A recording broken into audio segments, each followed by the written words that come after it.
Assalamualaikum warahmatullahi wabarakatuh. Allahumma sholli ala sayyidina Muhammad wa ala ali sayyidina Muhammad. Ada kabar menarik yang perlu kita simak bareng-bareng ya.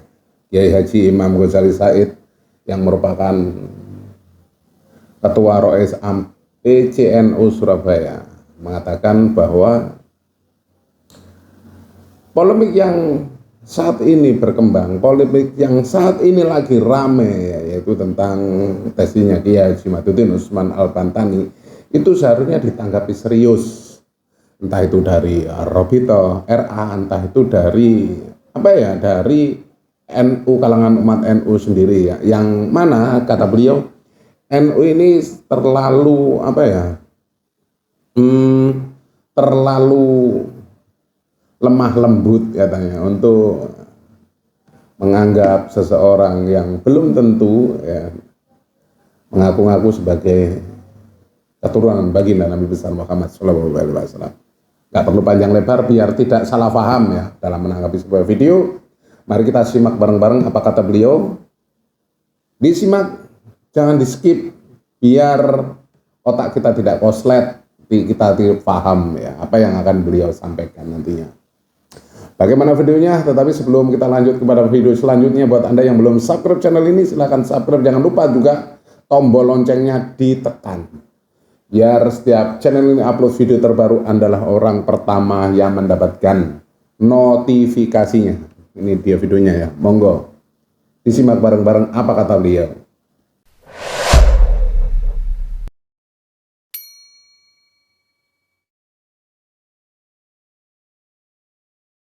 PBNU di bawah kepemimpinan sekarang itu kan muncul problem yang meragukan nasabah alawi, dan itu dalam bentuk karya ilmiah yang dimotori oleh Kiai Imaduddin Usman Al-Bantani. Nah, di internal NU sendiri kan sudah bahasa Jawanya sudah kadu. Orang NU ini sudah sangat-sangat menghargai sampai pada tingkat berlebihan. Nah, itu kan menjadi problem ketika ada hal yang seperti itu. Ada tantangan, NU kan harus menjadi bapak, istilahnya begitu, harus jadi bapak. Terus saya kira latar belakang itulah muncul surat itu. Hanya yang disayangkan itu surat itu kalau istilahnya Yai Asep itu kan kering dari referensi. Kering dari referensi. Bagaimana tingkat yang ditandatangani Rois Am kok alasan keagamaannya itu tidak muncul, gitu loh. Mungkin alasan keagamaannya muncul. Kalau mungkin alasan organisatoris, kalau saya memahami bahwa NU itu harus tetap menghargai orang yang sudah kadung kita hargai. Nah, kalau memang tidak betul misalnya, itu nanti dikaji berikutnya. Tetapi jangan sampai habaib dengan warga NU itu menjadi terbelah. Itu maksudnya begitu maksudnya. Jadi maksud PBNU mungkin bagus, hanya ketika dia melarang ya supaya tidak terlibat di ini, padahal realnya Naat itu organisasi Wali Songo itu dipimpin oleh Gus Abbas. Gus Abbas itu mungkin cucu dari Kiai Abbas yang sekarang dicalonkan untuk pahlawan nasional itu, dan itu memang punya peran penting. Dan itu juga masih sebelumnya dia masih sama Kiai Madudin Usman itu siapa? Itu masih ponakannya Kiai Ma'ruf Amin, kan gitu. Artinya masih NU semua. Nah, kemudian yang membuat ini semua itu adalah misalnya Kiai Sudogiri. Saya juga diminta, ya sudah kalau untuk kebaikan saya nggak apa-apa untuk jadi pengurus. Minta untuk jadi pengurus Naat. Iya, jadi pengurus itu. Bersama siapa aja? Ada Kiai Fuad katanya, ada Kiai ini sudah lah. Kiai Fuad Sudogiri. Ya. Nah, inilah yang jadi problem. Menurut saya kalau secara formal mungkin itu tidak bijak juga. Kalau dibuat surat tidak boleh terlibat di situ. Terus nanti kalau terlibat kena sanksi, berarti saya kena sanksi. Bahasa itu yang memecah. Maksud kita itu mau memecat yang memecah belah misalnya. Ya sebetulnya tujuannya gitu. Mungkin kalau memang ini sama-sama jalan saja, itu diredam, atau memang kalau memang itu dianggap perlu, kan aja di Batul Masail. Panggil siapa namanya? Kiai Imaduddin itu. Nah, itu untuk presentasi. Orang yang kontra presentasi. Itu kalau perlu dikonfrontasikan, bukan dikonfrontasikan lah, artinya Didialogkan secara terbuka. secara terbuka. Wah, itu menarik. NU yang melakukan Menjadi mediator. ya, mediator karena mereka itu orang NU semua. Nah, itu menarik itu. Itu bahasa Holland bisa flat training. Tapi mau nggak dari kalangan habaib itu? Ya saya kira kalau NU yang adakan masih mau. Oh ya. Mau. Nah, itu yang dimaksud Asep waktu itu dipanggil semua, disuruh dialog secara ya apa argumentasi masing-masing, jangan ini betul. Wah, ya jangan begitulah. Itu kan keilmuan. Tapi sebelumnya kan, ya mohon maaf, Kiai Miftahul Ahyar sebagai Asam kan sering memberi pengajian terkait nasab itu yang dalam tanda kutip cenderung membela Alawi. ya. Iya, memang seperti itu. Tapi harus kita maklumi juga karena kedekatan segala macam kan. Tetapi kan ini persoalan penemuan keilmuan. Ya. Penemuan keilmuan itu jangan sampai orang kesan pada NU itu anti penelitian, anti penemuan ilmiah. Sudah punya ilmiah sudah, ini penemuan. Kalau memang penemuannya itu ya dibantah dengan penemuan. Karena ada bantahannya. Bantahannya itu berapa? 600 halaman. Padahal bukunya Kiai Ahmaduddin Utsman itu sepaling 50 halaman itu. Dibantah 600 halaman. Tapi semuanya itu nggak terkait. Dia tidak menjawab pertanyaan per item itu ya. Ya, tidak menjawab. Saya sudah baca. Dan memang desainnya itu, kalau menurut saya, desainnya itu adalah bagaimana kaum Ba'alawi ini menjadi seakan-akan menjadi tokoh, menjadi ikut memerdekakan Indonesia, ikut mendirikan NU, ya. Karena semuanya kan bahasa kampung Surabaya kan kita terus semua itu. Artinya tidak mempunyai data primer, sumber primer itu yang kuat untuk menyatakan seperti itu. Kalau masih mending orang Al-Irsyad, kecintaannya pada Indonesia itu sangat bagus gitu. Dan itu Kiai Abdurrahman Baswedan, Abdurrahman Baswedan itu kakeknya Anies Baswedan, itu yang mendirikan PAI di Surabaya. PAI itu adalah Partai Arab Indonesia. Nah itu bapak-bapak itu disuruh kumpul aja. Kita itu nggak usah mikir-mikir tarim lah gitu. Kita ini hidup di Indonesia, makan di Indonesia, kata dia. Ya kita membangun nasionalisme Indonesia. Nah mereka tarim. Masya Allah ditarim katanya malaikat semua itu katanya. Nah ini kayak di sini kan orang yang nasionalismenya tinggi kan terus sih kan. Saya dapat dapat kontak telepon bahkan dari salah satu Rois Surya PBNU yang mengatakan Kiai Imad itu sudah pernah dipanggil tapi arogan gitu katanya. Itu gimana? Karena memang begini Pak Kiai, ini kan persoalan komunikasi juga kan. Jangan sampai taruhlah Kiai Imad ini sudah di atas angin karena lewat penelitian lalu ya mentang-mentang gitu kan. Nah itu bagaimana menurut Pak Kiai? Ya saya kira Kiai Imad itu kan bisa Kiai Imad itu nggak anti nasihat kok. Dinasehati, nggak usah terlalu ya bisa disampaikan. Banyak orang yang mau begitu itu. Artinya tokoh-tokoh yang bisa, ya sudahlah kalau dipanggil PBNU, dia hadir dari sana siapa, NU menjadi mediator. Ini kan hasil penelitian, presentasi penelitiannya. Nah, nanti dibantah. Tapi bahasa-bahasa yang tidak elok itu jangan muncul lah, misalnya Dajjal, rokok nanti kalau nanti tidak dapat syafaat Nabi Muhammad, maksudnya gitu-gitu itu. Itu kan penelitian. Yeah. Sepanjang penelitiannya bisa terbukti kan bisa. Orang itu kalau terbukti misalnya, memang betul ini di alam sekian ketemu. Itu semuanya yang diklaim ketemu itu palsu.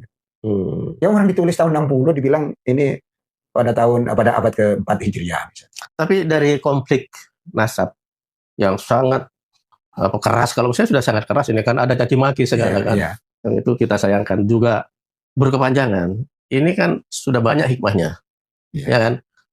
Beberapa orang itu menganalisis, saya melihat di media sosial, hikmahnya salah satunya misalnya mereka sudah mohon maaf tidak yang Habib-Habib yang minta-minta itu biasanya sudah berhenti, karena mohon maaf ada seorang kiai bilang saya ini didatengin Habib terus diminta uang 50 juta, terus ada mohon maaf B-nya itu katanya kalau nggak dikasih ini nanti begini, tapi kalau dikasih nggak ada uang, aku udah kasih aja, nanti kan akan lancar kalau dikasih ini. Nah maunya dikasih 10 juta aja, ini maksa 50 juta, itu kan kasus seperti itu ada. Itu yang cerita itu konkret ke saya, ada seorang kiai yang didatangi dan tidak sekali didatangi. Ya saya kira Habib yang seperti itu ya mungkin palsu ya. Yang seperti itu ada, tapi harus diingat. Habib sing api, betul. Ada yang bagus ya. Bahkan dia tidak mau dibilang Habib. Dipanggil Habib. Coba Profesor Quraisy Habib. Itu tidak mau. Padahal ya Alwi Syihab itu kan banyak yang baik, artinya begitu. Kita kan harus pilah-pilah kan gitu. Ya.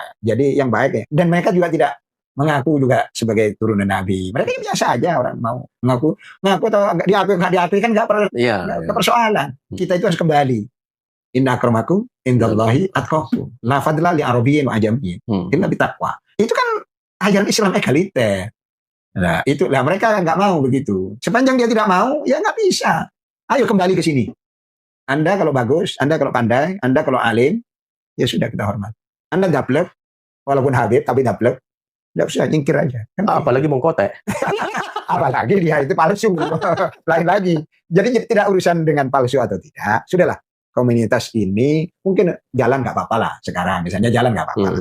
Tapi kalau sudah jelas tidak bisa mempertahankan, lebih baik Robitul Alawiyah itu bubar saja. Untuk apa? Orang itu tidak bisa mempertahankan. Nah, Pak Yai Asep kan tempoh hari mengusulkan itu. Habib Taufik ditemukan dengan siapa? Imat misalnya, gitu kan, disuruh dialog yang baik, gitu kan. Bahkan kalau perlu ya itu mempertahankan mempertahankan ke Habibannya dengan menjelaskan tentang jalur nasab yang sebetulnya kan mudah aja kan, misalnya dari kelompok habaib ini menugasi seseorang guru besar atau apa untuk mencari data-data atau sumber primer kan yang bisa menjelaskan tentang ketersambungan nasab itu. Ya sebetulnya sudah banyak yang seperti itu, tapi secara akademik di Indonesia apa saja sebetulnya secara akademik itu tidak bisa dipertanggungjawabkan. Artinya memang mengkotek. Ya memang mengkotek. Kalau memang ada, memang pembelanya banyak, ada Gus Najih Maimun. Itu kan membela itu. Tapi pembelaannya itu tidak argumentatif. Tidak argumentatif. Nah, itu yang repot. Terus karpe dewe, pokoknya. Nah, gitu loh. Ini nanti bisa kualat ini. Karena kan kalau mengkotek kan sudah nggak kualat. Ali Sakron itu yang menulis pertama bahwa dia itu adalah turunan Rasulullah. Nah, itu hidup pada abad ke-10 Hijriah. 10 Hijriah. Kan dia itu hidup abad ke-4. Nah, ini kan jauh berapa ini kan 6 abad. Nah, terus ketika nulis dia tidak pakai Habib. Nah, berarti kan bukan Habib dia. Nah, tapi lama-lama kan enak kalau jadi Habib kan enak kan. Dia aman aja nggak diakui Habib, terus gimana? Nah, yang mengerikan lagi, mohon maaf. Saya kemarin itu bertemu seorang kiai, ada Habib yang mengaku pernah Isra 70 kali. Itu melebihi Nabi Muhammad atau Rasulullah. Rasulullah aja sekali. Iya, Rasulullah sekali. Itu pun masih perdebatan. Lah ya itu. Ini diperdebatkan. Ini enggak ini. Yang paling nggak enak itu kan yang katanya di Tanggul itu. Habib Soleh di Tanggul. Itu katanya ini kemana? Tiap hari Nabi ada di sini. Tiap hari. Makanya Nabi di sini. Kan umat begitu. Apalagi terus ketika katanya datang ke Madinah, Rasulullah langsung keluar tangannya itu, salam. Masya Allah. Nah ini kan banyak khurafatnya. Terus apalagi Tahrim itu katanya itu wali semua itu yang ada di situ. Maka sebetulnya ada syekhnya itu ya Pak Alawi kan nggak pernah haji, nggak pernah umroh, cukup di Tahrim saja kan itu. Itu banyak video-videonya kayak gitu. Nah, jadi mereka itu menurut saya memang ingin eksistensi dirinya diakui dengan menggunakan sarana-sarana khurafat itu tadi. Dan yang lebih memprihatinkan lagi itu kan kadang untuk kepentingan ekonomi. Ya rata-rata bukan hanya ekonomi. Jadi menjadi tokoh. Jadi orang itu motifnya itu ekonomi iya. Tapi dia itu dihormati orang. Nah, dan dulu yang mempelopori dia menghormat pada ini, dicium sininya keningnya kan kiai-kiai. Lah masyarakat kan ikut kiai. Iya. Kalau dicium keningnya masih lumayan. Ada yang cium kaki. Ya, cium kaki. Saya lihat videonya itu ya. Habib di Pekalongan itu dicium kakinya dan itu dibiarkan. Ya, dibiarkan dan dia bangga. Ya, itu. Saya itu orang yang paling menentang seperti itu. Mulai kecil bukan hanya sekarang. Jadi ada kiai, ini bukan Habib, kiai gitu. Itu kalau datang ke kampung, ke desa itu, kebetulan saya ada di situ. Langsung orang nembak jalan nesot gitu, nyium kakinya. Saya tegur itu. Gak boleh seperti itu. Orang gini sujud itu pada Allah, tidak boleh kepada manusia. Ini syirik itu. Saya mulai kecil sudah seperti itu saya. Jadi kita ini kadang-kadang ya sikap kita ini banyak syiriknya. Syirik apa? Ya kayak gitu kan syirik. Untuk nyembah ke ya nyembah itu pada Allah. Bahkan kalau orang menunduk itu jangan seperti ruku. Melebihi ruku. Nah, kan begitu sudah ada tatanannya gitu loh. Jadi kita itu tauhid pada Allah. Itu. Jangan terus kita diajarin. Kalau hanya kening, itu masih apa ya sebagai penghormatan, mencium tangan itu penghormatan. Terus mencium kaki, ngaruh itu. Terus kita terus menjadi bangsa apa gini? Ya bangsa yang sejajar lah. Karena Nabi itu mengajarin kita itu egaliter, sejajar. Kita sama-sama manusia. Nah manusia itu kan lebih ini kalau takwanya bagus, kan begitu. Amalnya baik, itu aja. Bukan karena turunan ada. Nabi itu mengajarin seperti itu, kan. Tapi ada kecurigaan juga Pak Kiai. Intennya perdebatan ini katanya Imad juga punya kepentingan untuk diakui sebagai nasab ke Rasulullah. Gimana itu? Ya bisa saja seperti itu. Tapi kan mereka itu tidak menonjolkan diri. Seperti Wali Songo itu katanya setelah dites DNA itu nyambung menurut hasil tes DNA. Tapi mereka kan tidak, pada umumnya kiai-kiai itu apa namanya menyembunyikan, nggak mau. Tidak mengeksploitasi. Tidak eksploitasi sama sekali. Sama ingin perdebatannya antara Kiai As'ad Syamsul Arifin sama Habib Hussein Al-Habsyi. Saya bilang Ustadz, tidak bilang Habib Hussein Al-Habsyi. Saya masih kuliah waktu itu.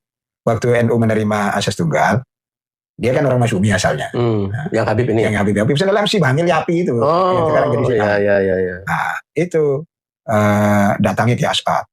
Pokoknya ya As'ad itu ini udah benar ini, kenapa menerima asas tunggal, kita memperjuangkan Islam gitu. Datang Kiai Ahmad Siddiq katanya gitu.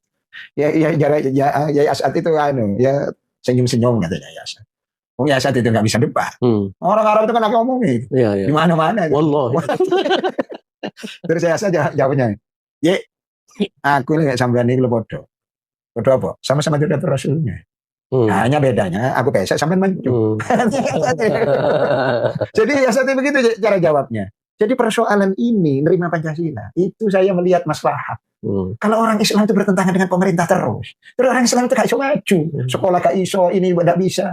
Sudah selesaikan ini. Kita ini sholat juga tidak dilarang, kita membuat organisasi yasinan juga nggak dilarang. Ya sudah terima aja. Kita berhentilah untuk ideologi ini sudah selesai di Pancasila. Itu Pancasila tidak bertentangan. Dan yang Pancasila juga yang membuat orang Islam juga. Itu katanya minta-minta gamelaan katanya. Gimana sampai Pak berjuang? Enggak bodoh aja. Sampai ya sekarang berjuang kayak itu. Saya berjuang ke Pancasila. Ayo lebih Islam mana nanti? Ayo. Kalau saya katanya saya nggak tahu sendiri, tapi saya informasi itu valid saya kira itu. Dan kan memang Habib Hussein Al-Habsyi itu kan terkenal agak aliran keras. Iya, aliran keras. Waktu itu kan memang dia orang NU, Pak. Jadi NU yang dulu secara politik dia itu ikut Masyumi dan terus. Iya, Masyumi. Terus terakhir dia menjadi pengikutnya Khomeini gitu. Dan saya kenal baik karena dan saya juga berkomunikasi dengan dzurriyyahnya yang ada di Pandaan. Mereka anak turunannya sudah Syiah semua itu sekarang. Nah itu menjadi problem juga di kalangan habaib itu, Alawi itu. Tapi mereka bagusnya, mereka itu kan tidak mengandalkan. Jadi Ustaz Hussein Al-Habsyi itu orang harus cari ilmu, harus pinter, kan gitu. Itu bagus. Ya. Tidak mengandalkan bahwa dia turunan Nabi. Iya, itu bagus. Nah menjual keturunan itu yang menjadi problem akhirnya. Apalagi kalau yang mohon maaf sampai minta-minta secara maksa itu. Ya, biasa. Kalau nggak diberi nanti. Iya nanti kualat. Dan ada waktunya lagi. Jadi saya minta uang 10 juta jam 1 siang. Datangnya dia jam 10. Kalau enggak, tidak usah. Nah, kenapa takut kual? Ya kalau saya apa intinya gitu kan sama saya. Tapi kalau orang awam yang keluarga saya takut semua. Keluarga saya itu takut semua. Sekarang enggak. Tak bilang sama saya, enggak usah. Kalau kita itu sudah tak bacain sholawat. Kalau sampai betul keturunan Nabi, tiap hari itu kita wala Ali Muhammad. Sudah diberi lah. Lebih doa tiap hari. Kalau betul ya, kalau palsu ya bukan. Nah, kita kan nggak tahu ya, betulnya yang betul yang palsu. Kalau secara ilmiah, secara akademik, Ba'alawi di Indonesia bukan turunan. Itu sudah apa ya? Sudah hasil penelitian. Iya. Bukan keturunan. Jangan ngaku-ngaku. Ya kalau memang mau ngaku benar, ya sudah dibantah itu, teliti. Langsung tes DNA. Nah itu problemnya. Tes DNA kan nggak ada yang mau. Hanya Najwa Shihab yang berani. Ya, dan ini bukan turunan Nabi juga. Iya. Yang berani semua ada 80-an ya. Di Yaman itu ada mungkin 120-an. Semuanya tidak ada yang nyambung dengan Rasulullah. Nah itu yang di Yaman itu hasil penelitian atau di tes DNA? Enggak, tes DNA. Tes DNA ada yang ada yang sudah di kesini termasuk siapa? Habib Umar bin Hafid itu yang sering kesini. Juga keluarga-keluarga itu sudah tes DNA sebagian. Tapi ada yang nggak mau. Dan di sana ada fatwa, bisa dicek loh fatwa. Fatwa itu, bahwa itu bukan Duriyatul Rasul. Fatwa sana, fatwa Yaman. Tapi kenapa ya PBNU masih ngotot terus gitu? Enggak ya. Enggak, maksud saya itu tadi hanya sebatas nengaya aja lah. Enggak, mestinya itu enggak usah sampai ada surat resmi. Nah, mestinya dipanggil dengan ini, dengan persuasif lah. Nah, ya masukkan Badrul Masail, di Badrul Masail penelitian kan biasanya ada presentasi ya. Presentasi, setelah itu bebas orang-orang NU menentukan pilihan. Tokoh-tokoh itu. Setelah presentasi dari masing-masing pihak, argumentasinya masing-masing. Saya kira sekarang kan sudah banyak itu. Nah, tinggal dikompilasi, dibaca, terus NU membuat keputusan. Di Badrul Masail, bukan pribadi. Ya, tapi diperdebatkan. Kembali lagi ke ini, Pak Yai, Qiyas-Ad. Qiyas-Ad itu kan memang diyakini sebagai Duriyatul Rasul ya dari Rijal. Tapi memang nggak pernah membanggakan. Ya ngaku aja enggak, cerita aja enggak pernah. Semua kiai-kiai itu nggak ada yang ngaku. Apalagi cerita saya ini keturunan Rasul kesekian itu ini jalurnya nggak pernah. Iya, termasuk Hadratus Syekh itu nggak pernah nyinggung-nyinggung soal itu. Nggak pernah. Bahkan Ki Asep itu pernah cerita abahnya itu kan punya dokumen silsilah nasab yang nyambung ke ke Sunan mana itu yang Jawa Barat itu. Sunan Gunung Jati. Sunan Gunung Jati, terus ke Nabi. Ayahnya yang notabene salah satu kiai pendiri NU yaitu Ki Abdul Halim itu katanya disobek sama nah kamu nggak usah baca ini. Iya memang orang itu senang sebab gitu itu ada untung ruginya dalam hal-hal tertentu itu rugi. Ruginya apa? Dulu kan Duriyatul Rasul itu dikejar-kejar dan dibunuh pada masa Muawiyah, pada masa Umayyah lah, dibunuh. Dan mereka tidak mau begitu. Dan mereka terus ini kalau jalur Wali Songo itu jalur yang sekarang ke Kiai Indonesia itu kan lewat jalur ke Uzbekistan. Makanya Samarkandi. Jadi ayahnya Sunan Ampel itu kan namanya Ibrahim As-Samarkandi. Ini cerita sejarah nih. Nah, terus ke sini itu langsung perkawinan campur dengan orang Jawa. Maka yang Duriya yang dari sana itu gak ada sisanya, gak mancung. Tapi mereka itu nutfah nabawiyah itu walaupun jalur laki atau jalur perempuan itu dalam DNA itu diketahui. Kalau ini Duriya ya. Dan dia walaupun sekarang yang sudah dites ya, kan dites itu sebagian nggak semua. Itu memang nyambung. Tapi mereka walaupun sekarang bangga, enggak. Ya itu tadi tidak mengeksploitasi nasab keturunan untuk kepentingan-kepentingan. Kita ini orang Indonesia kok. Terus dia itu yang mengeksploitasi terus turunan Yaman, terus bangga dengan Yaman, Rasulullah orang Yaman, kan gitu. Narasinya itu. Terus tarim. Ya tarim gitu. Itu kan bagi orang yang kalau orang nasionalis muslim ya, seperti orang santri, itu nggak tersinggung. Bagaimana kalau itu nasionalis sekuler? Ya. Misalnya Soekarno, misalnya Megawati, misalnya orang Surabaya lah, katanya turunan Bung Tomo misalnya, yang dulu mempertahankan Surabaya. Terus ada orang kayak gitu. Ya dulu ketika perang 10 November Sopo, Habibnya yang ikut perang. Ya kan ini sejarah. Terus sekarang minta pahlawan nasional. Nah kalau kayak ya Abbas itu jelas ya. Nah, ya itu dulu yang sebetulnya Duriyatul Rasul tapi gak ngaku Duriyatul Rasul itu. Dan tidak bangga sebagai. Dan dengan rendah hati mereka itu nggak ngaku itu kan nggak ingin menonjolkan. Iya. Kalau saya lihat Ki Asep itu dulu waktu jadi ketua PCNU aja nggak mau mengungkapkan bahwa beliau putra pendiri NU itu. Saya kan teman ya Asep. Artinya teman kuliah bersama saya. Saya juga pernah cerita ayahnya, nggak pernah. Sepanjang saya berteman, baru sekarang ini. Enggak, artinya orang ya biasa lah kita ya teman ya, nggak pernah. Nah, Pak Yai, ada masalah lagi yang cukup menjadi perhatian publik yaitu Syarifah tidak boleh kawin dengan orang Indonesia atau non Habib. Ya, bahkan di Pasuruan itu ada kasus sudah nikah, ini dipaksa cerai. Gitu. Nah, itu yang dipersoalkan Ki Asep kapan hari ini kan membuat bahasa Indonesia tersinggung gitu kan. Artinya tidak boleh. Sementara Habibnya sendiri boleh kawin dengan orang Indonesia. Itu sebetulnya gimana secara agama? Apa memang ada larangan itu? Tidak ada. Jadi memang berdasarkan ya hadis-hadis palsu yang digunakan itu. Larangan kawin dengan Syarifah itu hadis palsu ya? Hadis palsu. Yang dipakai mereka? Yang dipakai mereka. Tidak hanya doa itu palsu. Gitu. Jadi kan ada syarat ya, syarat hadis. Hadis sahih ada syaratnya. Di antara syarat itu tidak bertentangan dengan Quran. Lah itu nggak ada yang di Quran kalau indallahi atqakum kok. Ada hadis sahih yang tinggi, la fadila li arabiyyin wa ajamiyyin. Tapi di kalangan di fikih itu muncul karena persoalan budaya. Nah, di fikih itu ada yang namanya pembahasan tentang kufu, kafaah. Kufu itu kesetaraan. Kesetaraan itu karena dia merasa syarifah turunan Nabi, wong Jawa itu wong gembel, maka gak setara, gak boleh kawin sama gitu. Cara berpikirnya. Dipikir memang tapi tidak sampai keturunan. Tapi kalau kungfu itu kan tidak hanya urusan nasab. Kalau saya secara keilmuan ekonomi agama terutama. Iya, makanya kalau di Nabi itu kan di hadis Nabi itu tungkahul mar'atu li arba'in, li maliha, li jamaliha, uli hasabiha, kan gitu. Walidiniha, fatar bidatiti, taribat yadaka, kan gitu dia. Itu hadis sahih. Nah, ya memang ada seperti itu, tapi orang itu harus mengutamakan agama. Berarti kafa'ah di bidang harta. Nah, di bidang harta, turunan juga ada. Turunan ini biasa aja lah, tapi bukan berarti terus saya lebih hebat. Terus apa tadi?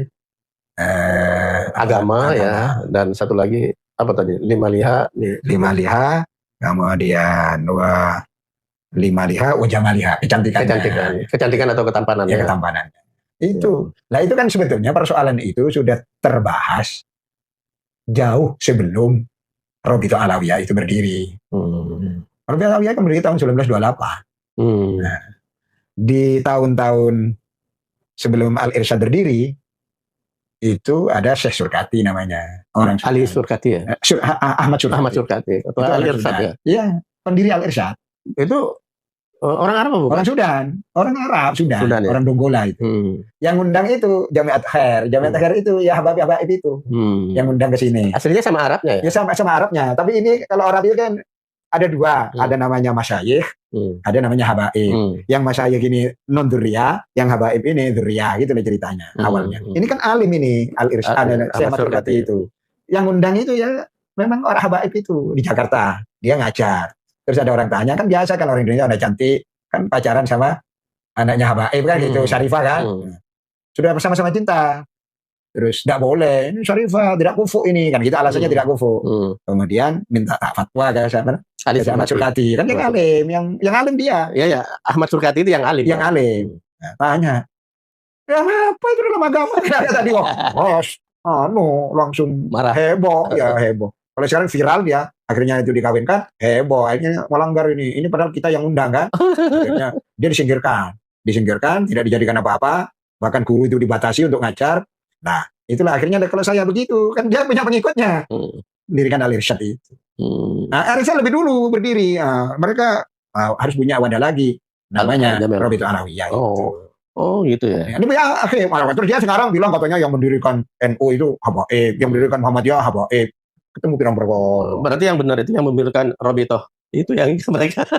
Lah ya Rabithah Alawiyah itu tahun 28. Lah ya. Dan itu sekongkol nek londo. Gitu lah. Ya, jadi mereka itu kan menjadi kapten-kapten Arab di beberapa tempat. Pegawainya Belanda lah kalau. Itu bisa diteliti kok itu. Ya itu kan sama dengan mohon maaf etnis Tionghoa juga kan. Waktu itu semua berebut untuk mendapat tempat di pemerintahan yang berkuasa karena kalau dekat dengan dan ada undang-undangnya. Jadi Indonesia Timur, kemudian pribumi. Belanda itu ada undang-undangnya, warga negara itu dibagi. Arab ini masuk ke golongan Cina itu, yang itu bisa mengakses menjadi apa namanya kontraktor-kontraktornya itu loh. Ya untuk kepentingan ekonomi ya, kepentingan politik ya. Kan dari Balawi jadi mufti kan akhirnya. Iya, itu sebelumnya. Jadi artinya di abad ke-19 itu mufti itu. Nah, ya itu bersamaan dengan perlawanan orang-orang, makanya orang Banten itu, saya kira orang Banten itu mati sama Belanda. Karena melakukan pemberontakan. Nah, jadi dihukum mati. Lah, hukum mati ini menurut siapa namanya? Bin Yahya ini. Siapa namanya? Sayyid Utsman bin Yahya itu Belanda itu pemerintahan yang sah. Karena pemerintahan yang sah, berontak berarti bugoh. Bugoh itu subversi bisa dihukum mati. Padahal ini ingin merdeka. Iya. Nah, akhirnya orang Banten yang muncul kan orang Banten. Karena yang dipateni orang Banten. Iya. Jangan-jangan kelompoknya yang mendukung Iman itu kan luar biasa banyak sekarang itu. Semakin bertambah. Jangan-jangan mereka juga dalam tanda kutip dendam juga. Itu dulu pernah. Ya mungkin ayah-ayahnya itu dulu pemberontakan petani. Jadi ditulis oleh namanya Sartono Kartodirjo, disertasi. Orang Kristen itu Sartono itu ahli sejarah dari Gajah Mada. Nah, di situ. Jadi dia menulis pemberontakan petani di Banten di tahun 1888. Nah iya, mereka sudah memberontak untuk memerdekakan Indonesia kan. Tiba-tiba para habaib seperti itu, sementara dulunya membela Belanda. Nah iya, dan nggak sampai terakhir itu deh. Sampai terakhir. Siapa sebetulnya yang berjuang untuk kemerdekaan kita? Surabaya, habaib kan akeh. Banyak Surabaya itu, ampel-ampel itu. Nah ketika tahun 10 November kemana dia? Ada yang mati di medan tempur. Siapa? Banyak Belanda, banyak orang sudah habaib. Coba datanya mana? Kan orang yang main data. Saya membaca bukunya Pak Yusuf Hasim yang mau diusulkan menjadi pahlawan. Itu kan sumber primernya kuat. Luar biasa ya, betul. Nah, habaib ini kalau mau begitu, coba itu buat yang sumber primernya bagus. Artinya memang betul-betul berjuang, bukan kaleng-kaleng, bukan ngaku-ngaku. Iya. Padahal Yusuf Hasim yang sudah secara akademik, secara sumber primer kuat pun, itu masih mau diabaikan. Untungnya sekarang ada kesadaran sejarah, terutama dari Ki Asep itu untuk mengusulkan. Saya sudah baca memang. Yang ditulis Prof. Usep. Iya, sudah baca. Memang datanya semuanya sumber primer. Itu kan ditulis judulnya berdasarkan sumber primer. Nah, kadang-kadang orang saya kan ngajar mahasiswa ya. Kadang-kadang mereka itu ketika diuji itu nggak ngerti sumber primer itu. Sumber primer itu tidak hanya dokumen, tapi dokumen yang terkait langsung dengan yang kita bahas. Kalau orang harus umur berapa kan gitu kan. Wawancara. Tapi umumnya ini dokumen kuat itu. Ya, ada 60 sumber primer katanya. Ya, nah makanya kan luar biasa itu. Ada yang menulis skripsi ya anak-anak kemarin itu. Menulis ke Khalid Hasim. Sampai punya sumber primer rompo. Khalid Hasim. Dari militer ke pesantren judulnya begitu. Sekarang ini baru saya uji. Sampean kalau tidak dapat sumber primer satu saja, saya minta satu saja. Gak usah banyak, satu saja. Sampean gak lulus. Nah tapi kemarin waktu rapat timnya Prof. Usep, kan ada Mas Yahya, ada Kang Budi, ada Mas Suber itu yang rata-rata dosen juga. Itu menemukan beberapa sumber primer. Sumber primer. Iya, mereka teman-teman itu begini. Ini Abdul Khalik ini juga banyak muncul di sumber-sumber ini katanya. Saya bilang, itu juga kakaknya Ki Yusuf Hasim itu, karena waktu itu kan Ki Yusuf Hasim sama Abdul Khalik itu yang di samping Ki Wahid Hasim. Yang ya memang militer. Ki Khalik ini ahli kanuragan, memang kalau urusan fisik-fisik itu terdepan. Orangnya gemuk. Iya, termasuk yang ke Ponorogo menyelamatkan Kiai Sahal ya, Ahmad Sahal dan Kiai Sarkasi ya. Itu juga Ki Yusuf Hasim sama Ki Khalik ini gitu loh. Ya artinya kalau memang seperti itu, misalnya kalangan habaib itu kan ada juga yang mengusulkan pahlawan nasional, terutama yang di Palu, Al-Jufri itu. Nah, itu kalau memang betul, ya nggak apa-apa. Kalau asalkan ya itu memang betul berjuang untuk Indonesia, ya bagus. Tapi yang ngaku-ngaku itu, saya ngaku-ngaku ini, terutama kan gampang ya. Ini kan baru, 45 itu kan baru lah. Artinya nggak sampai 100 tahun ke sekarang. Ketika perang 10 November itu nanti. Iya, betul. Ya kan gitu. Artinya saat itu habaib itu udah banyak. Ya. Di Ampel itu semuanya. Banyak ya. Dan kalau lihat ini waktu pengkajian sejarahnya Ki Yusuf Hasim ini, Bung Tomo itu memang berperan penting dan sering ke pesantren Tebuir. Bahkan beberapa kali dengan Jenderal. Ya kalau yang saya tahu ya, sebelum ada ini, memang Jenderal Sudirman itu penasehat militernya itu nyerang atau tidak itu kan Hadratus Syekh. Betul. Nah dia itu bersama beberapa orang kan kalau ke sana kan sendirian karena dia kan panglima waktu itu. Iya betul. Nah ya Bung Tomo itu setelah kemerdekaan pun tahun 8 sebelum wafat itu masih sering ke Tebuireng. Kadang-kadang kalau senior saya di Tebuireng teman-teman duduk-duduk di masjid itu kalau menunggu pertemuan itu katanya. Iya. Jadi artinya memang erat hubungannya. Iya, dan Bung Tomo itu kan jiwanya jiwa pemberontak. Iya. Walaupun sudah merdeka, dia itu meritik Soekarno, meritik Soeharto. Betul. Iya. Sampai akhirnya ketika meninggal di Arafah. Itu kan alam syah Ratu Perwira Negara karena dia tahu perjuangan Bung Tomo, dia mengusulkan supaya jenazahnya dibawa pulang. Jadi artinya memang Bung Tomo itu luar biasa dan di balik layar Kiai Hasim gitu. Ya, betul. Nah terus Kiai Abbas ini, Kiai Hasim itu sangat itu orang kita itu. Walaupun hebat, dia itu tidak mengabaikan orang lain. Bayang, Kiai Hasim kan bisa saja. Ini sudah laksanakan kan gitu. Jangan dulu kalau menyerang. Kita nunggu Kiai Abbas. itu kan luar biasa itu kehormatannya. Hmm. Nah ini yang begini-begini ini sekarang itu kurang. Iya, betul. Yang banyak menonjolkan diri. Ya, siapa saya kan gitu. Iya, betul. Ya dengan reputasinya seperti itu, tunggu dulu. Kita doa dari Kiai Abbas, kita tunggu. Gitu. Dan Kiai Abbas itu memang santri Tebu Ireng. Sebetulnya kan santrinya, kan nyantri di Tebu Ireng. Ya, tapi penghormatan Kiai Abbas kan luar biasa. Lah ya seharusnya wong santri saya aja kan sebetulnya kan gitu. Kalau tapi hadratusnya tetap tunggu Kiai Abbas dari Untet gitu. Ya itu tawaduknya luar biasa, rendah hatinya luar biasa.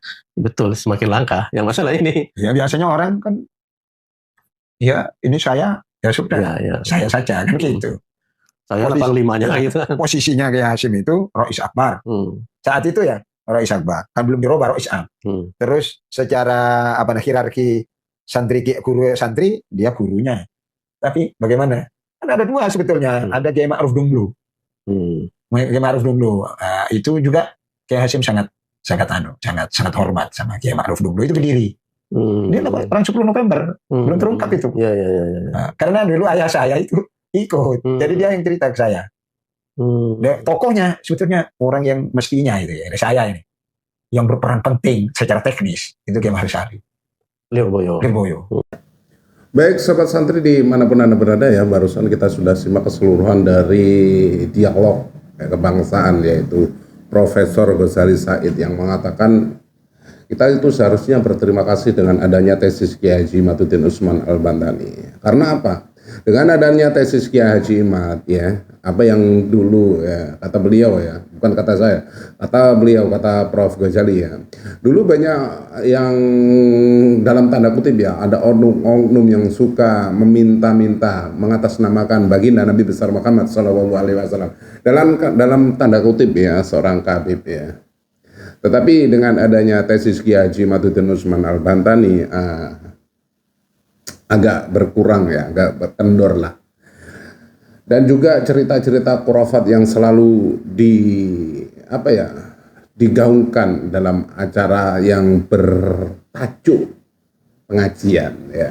Karena banyak ya oknum-oknum ini yang dalam kajiannya itu selalu mengumbar atau bercerita tentang khurafat ya, kehebatan leluhurnya, bukan mengkaji tentang agama, tetapi bercerita tentang kehebatan leluhurnya, bukan mengajarkan bagaimana tafsir Al-Quran, bagaimana tafsir yang lainnya, tetapi malah bercerita kehebatan leluhurnya yang terdahulu dari keluarga mereka sendiri. Terima kasih sobat santri semuanya.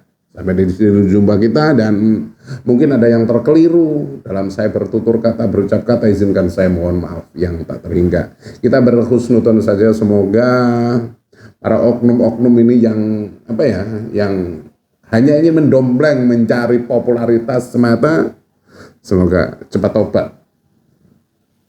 Karena dzurriyyah baginda Nabi besar Muhammad SAW itu pasti hatinya lurus, hatinya bersih. Saya akhiri, wabillahi taufiq wal hidayah. Wassalamualaikum warahmatullahi wabarakatuh.